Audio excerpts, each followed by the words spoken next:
10-8 defending versus this type of button raise? I don't mind defending. You could 3-bet it sometimes too. I wouldn't be folding it. If the guy's folding to 3-bets versus a 3x, I wouldn't mind a 3-bet. Versus a smaller bet, I'd be more inclined to call just because we're getting great pot odds, and if we only have to call, like if they're betting anywhere between min raise to 2.5, I like calling, just taking my odds, but we're not getting as good odds for 3x, so I think calling's fine and 3-betting's fine, depending on villain, I guess.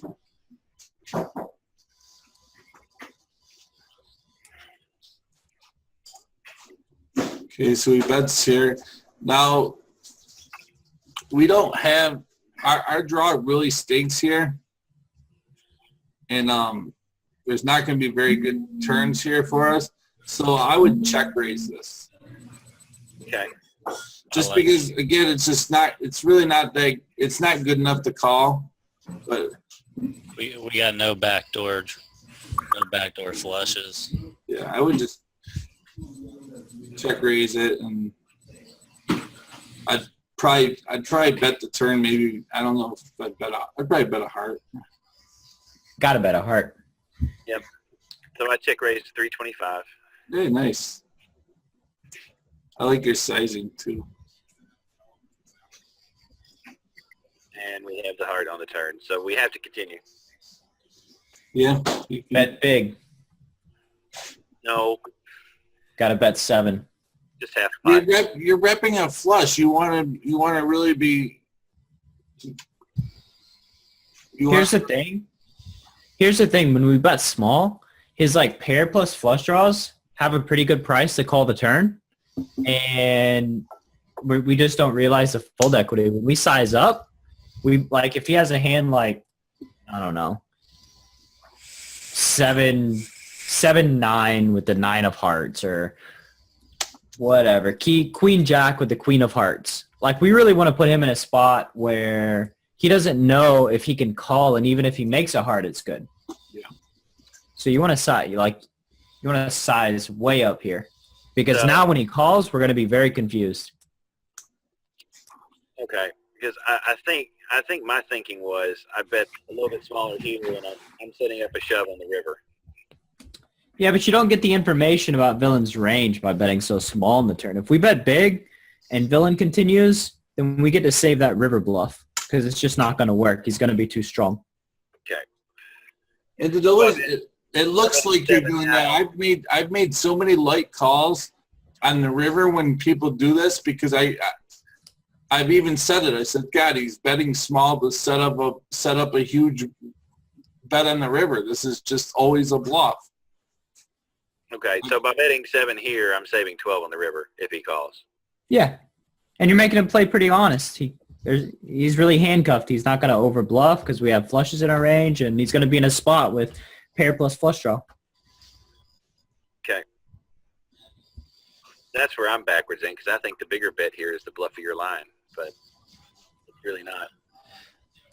Are you saying, Joe, that like villains typically they probably raise their smaller flush draws, and if they did hit the flush, then they'd be wanting to bet bigger to price out that one heart draw, right? They're trying to give you an easy call on the river, so they price it in a way that both of them aren't too bad.